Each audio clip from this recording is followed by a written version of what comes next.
Hello, hello. My name is Hector Flores. Gracias, everybody. Thank you very much for sharing. I wanted to address the compañeras.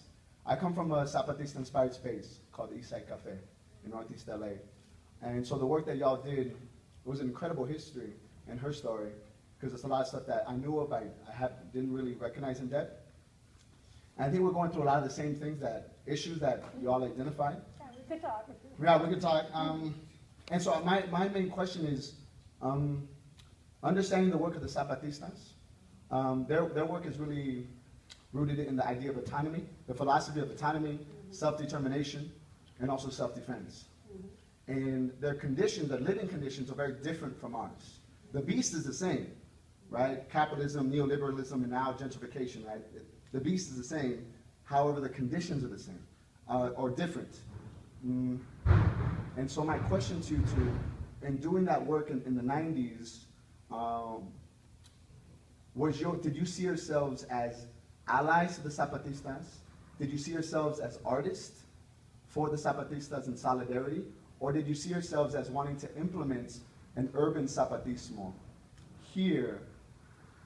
And what did that look like for you?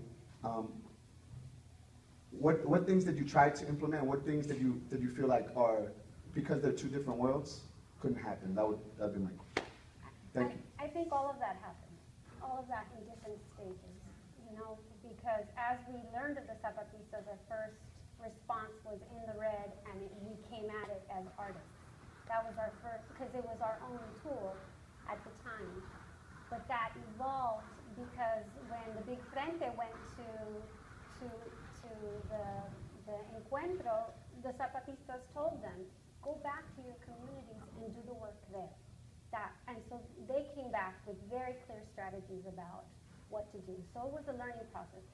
And then, at the end, we were kind of mixing it all up, So it was, I think, a little bit of an evolution of all of these responses, so to speak. But I think, too, the point that we wanted to put in the presentation, but we realized we didn't have enough time, was this struggle that we had between the political and the artistic, because a lot of us in the first event, in the red, we're all artists, and we say, okay, let's make an artist collective so that we can,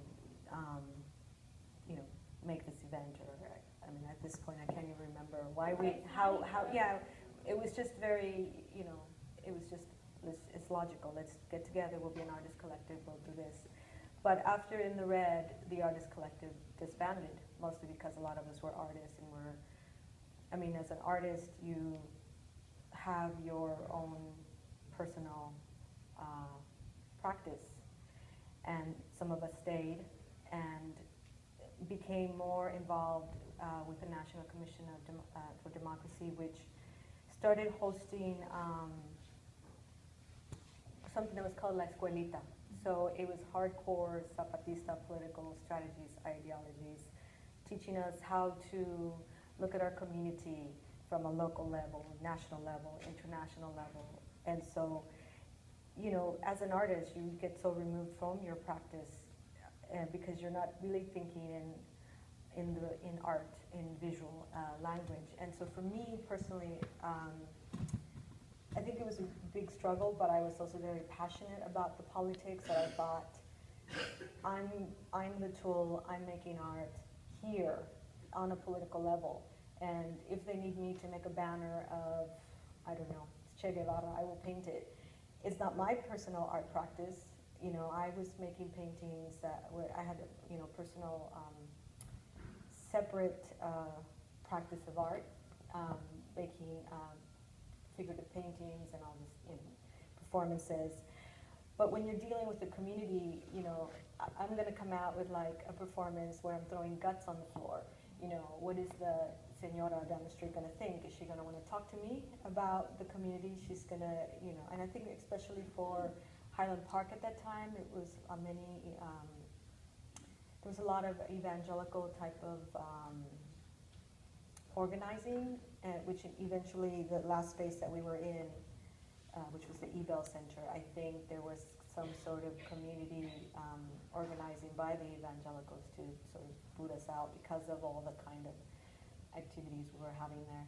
But maybe saying, I lost track now. But so for me, I made this decision. I want to be part of this political process, and I'm going to do whatever I'm asked to, because I'm part of the group. So whatever I was asked to do, I would do. If it was like, we're having this protest, think about what it's going to look like. I said, okay. So, that's where I would implement my artists. But it was a big struggle because a lot of people, a lot of artists, and we've heard now in putting together this discussion was that a lot of them felt that it was not artistic enough. They felt restricted by the politics. And so that was our big, that's the thing, politics or art. And when you're working with politics, you're dealing with the community. And when you're artists, you're dealing with what you want to put out to the world. So that was the constant conflict that we had. Thank you. I think just now with, the movement for Black Lives Matter, we've seen in Baltimore, Ferguson, international solidarity. I think the conversations to be, what is our role as artists? In understanding, in communicating, visualizing, and educating ourselves so we can respond to the times, as Nina Sloan said. Or do we just respond to, do we just show our own art for art's sake, or do we respond to what's going on? I think those are conversations that we need to continue to do. So thank you, everybody.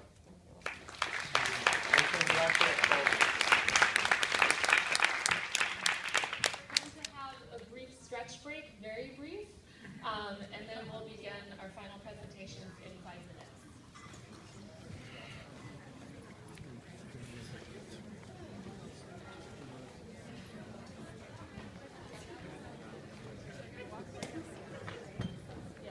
Mr. Romo, I'm thinking that your project is very easily replicable to other communities.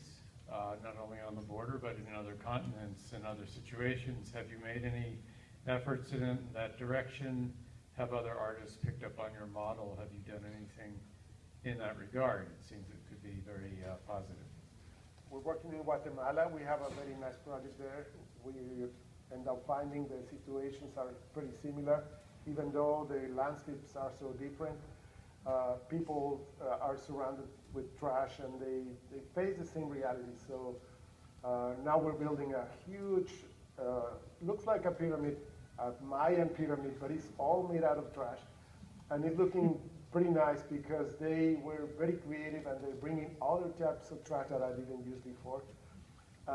With that, we just got an invitation to go to Africa to do something similar. I think trash will become a commodity in the near future. We're going to mine the landfills and the dump sites for materials. So yes, I would love to expand that, and particularly into countries like this, because we're so wasteful, and we throw away so good things that we can just revalorize. Because this is beyond recycling. We need to revalorize what we're discarding. Thank you.